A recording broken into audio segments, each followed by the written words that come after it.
What's up, mortgage coach community? Dave Savage coming to you live with Tammie Crainch out of Connecticut. What's up, Tammie?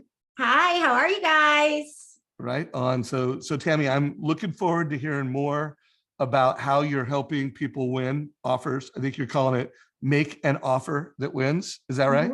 That's right. But is that how you're describing it to realtors? Hey, let me show you how to make an offer that wins. Is that kind of the title of the meeting that you're having and the way that you're the one-to-many content you're creating? Yes, I'm finding that even just doing this every week, because sometimes I'm tired of hearing it because I've been saying it for so long, but I'm still amazed at how many realtors and how many clients are not aware of it.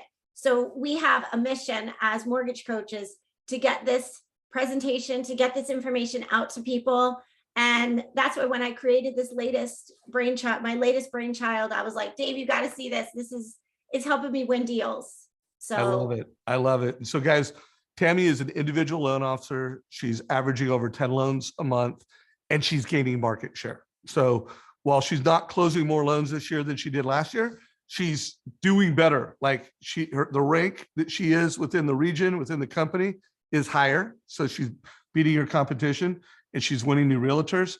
And I think in today's market, if you can help a family make a winning offer and you can tell a realtor how you can help a family make a winning offer and it's unique, it's different, it's better, you're going to get more leads. Like realtors are going to want to bring you in because you're not only helping close loans, but you're helping get offers won. So why don't you tell us how you came about this? Like, it sounds like you've got an innovative TCA that you're going to show us.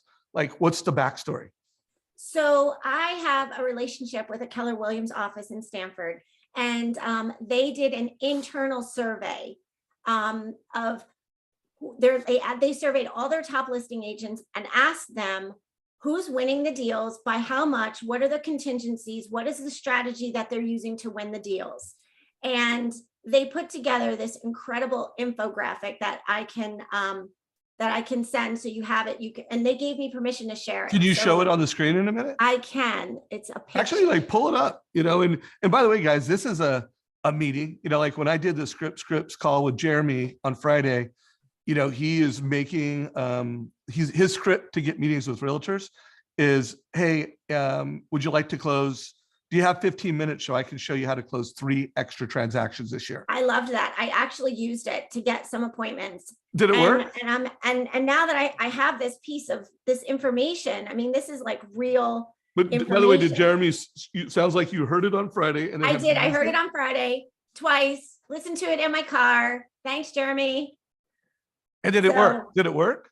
It did. So I had the appointment with them yesterday, and then I couple it with this infographic. And then this is what I'm showing them. So this Keller Williams office, they did a internal survey with their listing agents, coupled that with what was on the MLS. And this is what they found. So the offer price, so if you're offering if you're in the, you're offering asking price versus 10%, I mean, it's staggering. You're out of the running. They're not even considering your offer. And then if you're 10 to 15%, you're in the running depending on your contingencies. And then 15 to 20% is what's winning, like 15 to 20% with no contingencies. So now I find it interesting because my colleagues on the West Coast, like I hear Dan Keller talk, and I've heard a couple of others talk, Jeremy included, like this is a Tuesday for them. 20% above with no contingencies, like this is a Tuesday. But here on the East, we're still a little slow catching up. So when I share those stats with them, and then when I have this presented to them, I was like, all right, I need to help my buyers be prepared to win. So that I was like, okay, I need a generic TCA. And now every client, when they're putting in an offer, I'm creating their personalized version of this TCA. If we're condos, we're like 5, 10, and 15 above ask. But if it's a house, I am showing them 10, 15, and 20 and an appraisal gap, because that's the first question they're going to ask me. Well, what if the appraisal comes in low? So I can share that with you. I am loving this. I want to make sure everybody's connected the dots. So what she's doing is she's using this script from Friday's call where she's like, hey, first name, if I can help you close 3 extra transactions this year. Would you be open to a 15-minute meeting? Now, Jeremy said, hey, here's all the different ideas that I'm sharing in that 15-minute meeting. If you listen to the call, he said, only share one idea. So while you Yep. might have 3 different ways you're going to help them do that, in that 15-minute meeting, you're going to focus on relationship building, better understanding their business, and presenting one strategy that will help them do it. If you could, one, get me that visual, because I'd love to Yes. put that in the Mortgage Coach Facebook group. I would also push any mortgage coach listening to this. If you have other images like this that you're using in realtor meetings, like let's come up with a mortgage coach realtor meeting where you show a visual that makes the pain and the problem clear. Like that's what it did. Like, guys, here's the problem. And then it showed, and here's a solution. 20% over asking is a winning bid. And then now we're going to show the mortgage coach presentation. And I'm going to recommend that everybody has their own version of what Tammie's doing. So Tammie, we know the why, we know the what. Now show us the mortgage coach TCA and how it's helping you win more deals. So this is my latest brainchild. This one, so what I did, is that the right one? 20% down, 10% down. Yes, above ask. Okay, so this is how I present it. So first column is the list price. I show it to you because you want to see what the house is listed for. Although honestly, based on that infographic I just shared with you, Mr. Buyer, it's not even going to matter, but at least you have an idea of what you're looking at. So this is now a 10% above ask, and you're putting 10% down. So now what if we go 20% above ask and we're putting 10% down? And look at the difference. It's like $30 difference, 20% and 10%. It's like a $30 difference in their monthly payment. I was blown away by that. And when I was actually putting this presentation together, I couldn't believe it was actually, I had to run the numbers again. So to go 20% above ask, I mean, it's ridiculous to compare it to the list price because, I mean, we're talking $300 difference there, but you're not getting the house at the list price. So it's almost not even, it's irrelevant to even look at that as an option because we can see from that chart, they're not even going to entertain your offer. We're wasting paper and we're wasting time at that point. So then the next question that comes is, well, what happens if the appraisal comes in low? And I have to say, I don't know how it is on the rest of the world, but in my world, our appraisals are not coming in any lower than they are traditionally. So we occasionally get an appraisal that comes in low, but it's not matching the fear that listing agents are having. Listing agents are so concerned about the appraisals coming in low, and it's just not happening on a wide scale. I don't know if appraisers have caught up or listing agents are smarter about how they're meeting appraisers, but we're not seeing it. So the way I present it to them is, in the unlikely event that your appraisal comes in low, this is our strategy. And then I bring them over to the closing cost screen because that's kind of where you see it. Look, Mr. Buyer, you were already prepared to put down 100. So if it comes in if it comes in 50,000 above, you're only required to put that your down payment requirement is less. And you are still prepared to put down the 120,000. So we're still going to put that down. Now we're going to finance the rest of it. And you can see right in here where we're financing the rest of it. And then if you look down, again, it just blows my mind. Your cash to close is almost identical to what you're already doing. And then your cash to close is basically the same. And your payment is a little bit different. Let me move this out of the way, close this. So your payment is $32.04 versus $31. So the payment adjusts a little bit, but this appraisal is not going to be the overwhelming concern that a lot of people think it is. So, and when I show them this, I forget who it was. You talked to someone, one of the Scriptapalooza girls. She said, we have to give them confidence and tell them, we have to be the source behind it too, and tell them, I feel based on this information that we're presenting here, if you go in and so this allows me to give them two options. One, it tells me, look, if you go in and waive your appraisal, I am confident you're going to get the deal. And I'm confident we're going to be able to get this done for you. And you're not going to come to closing with any more money. Now, in a situation where they're worried that the appraisal might come in lower, then I would say to them, in this position, I would be comfortable recommending you do a $50,000 appraisal gap. Right in the contract, we're willing to do a $50,000 appraisal gap.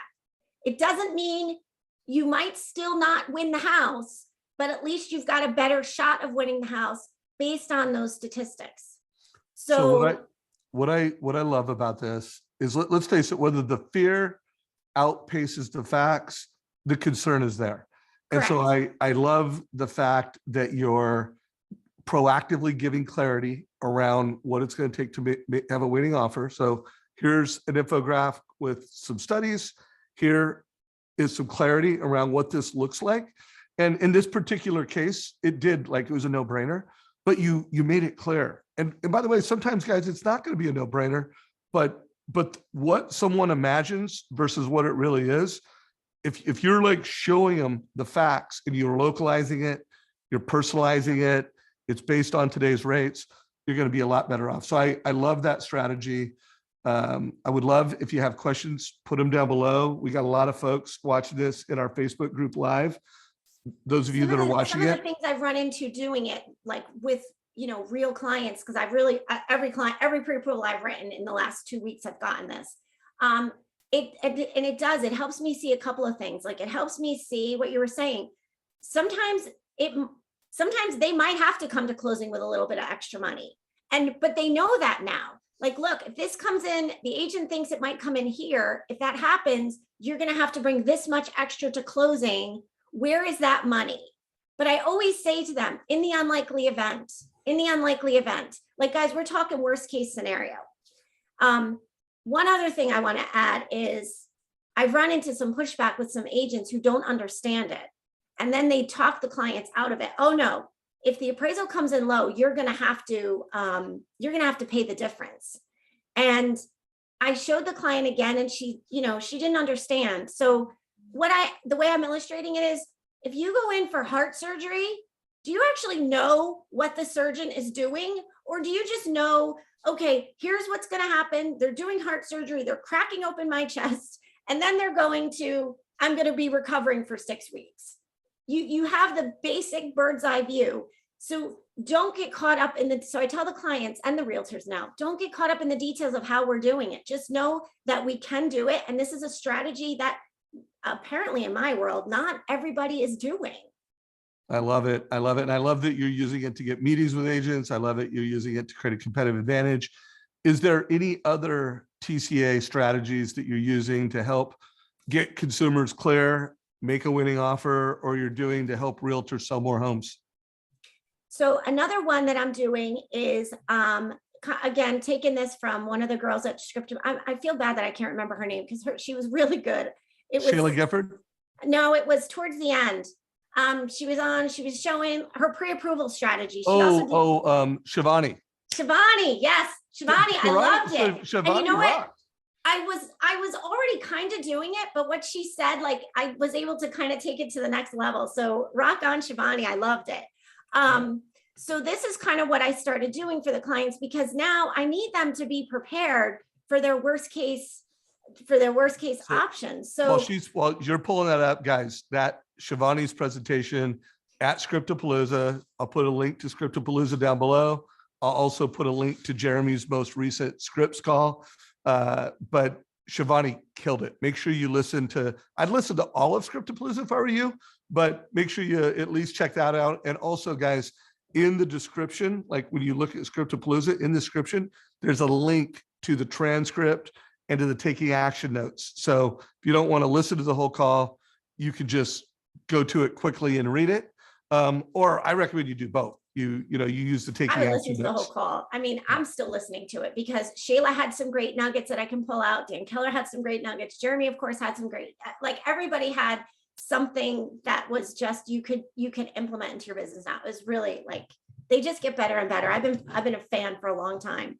So tell us what you're doing here. So this one is my this is when I'm having that initial conversation with them. The one I showed you before is when they're ready to make an offer. Like, how are we going to win this offer? This one is the kind of preparing them for battle. I call it, like, I guess you could call this one preparing them for battle, because a lot of people have sticker shock. They're still not sure that they don't realize that the rates are now in the fours, and they're waiting for the housing market to come down. So they're still, so this is like my come to Jesus conversation with them, if you will.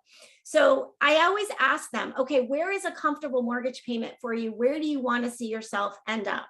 And they're like, okay, I want to be somewhere between 2,500, no more than 28. Okay, so then I'm able to show them, here's your comfort level. Here's where you want to be.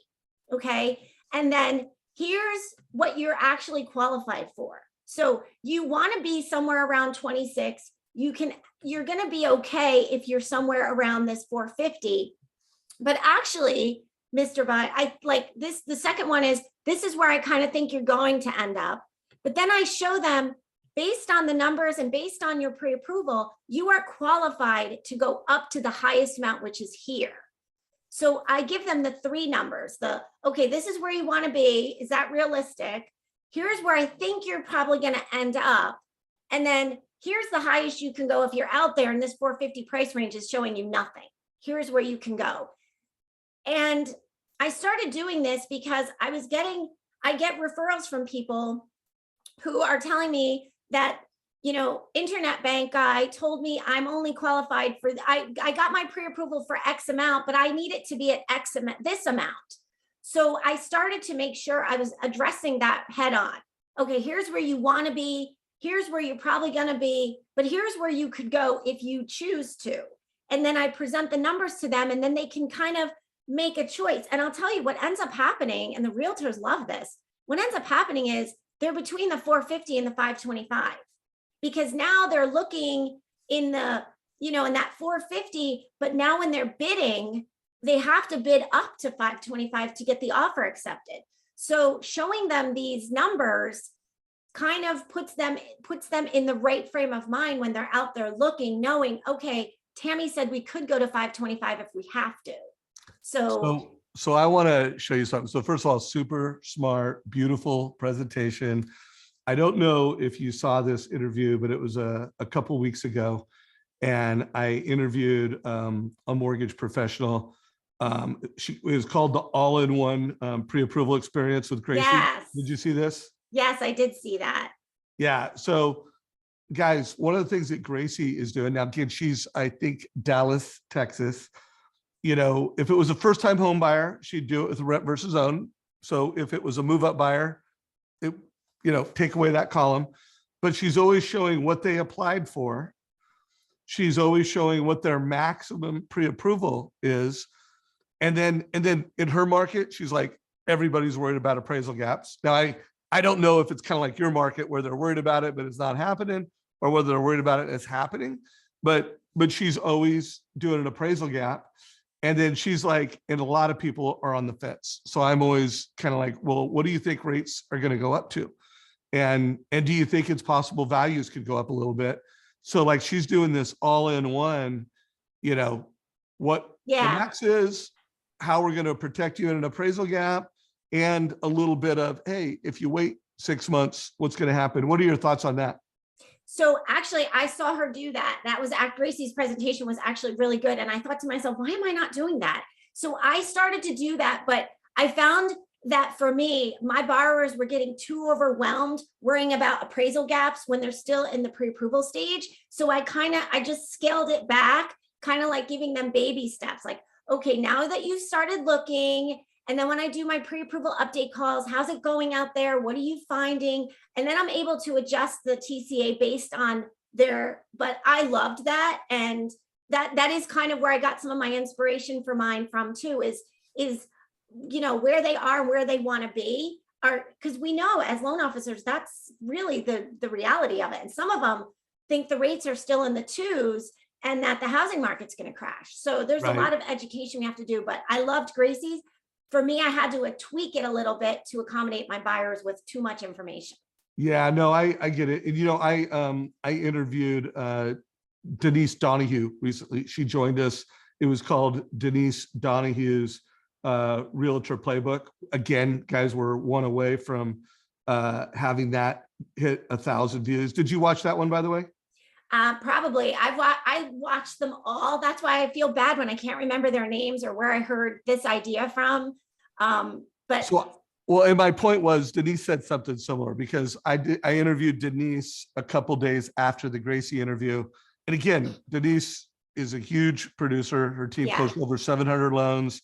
But she said something similar. She goes, I do that sometimes, but I also don't do that because I don't want to overwhelm people and I want it to be tailored. So I think, and I'm sure that Gracie doesn't do that every time, or she does it at a point in the process where it's not overwhelming them. So anyways, anyone for you who wants to help the buyers that you serve win, follow up what we're doing here. For those of you that if it's you want more realtor meetings, use that Jeremy Forcier script.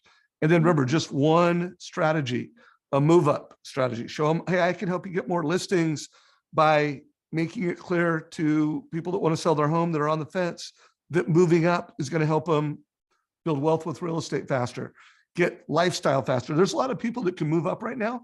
They've got a lot of equity. And there's a lot of people that they can move up into their dream home, sell the other home, pay down the loan, recast the payment, and actually get more home for less payment. Like there's a lot of people that could do that.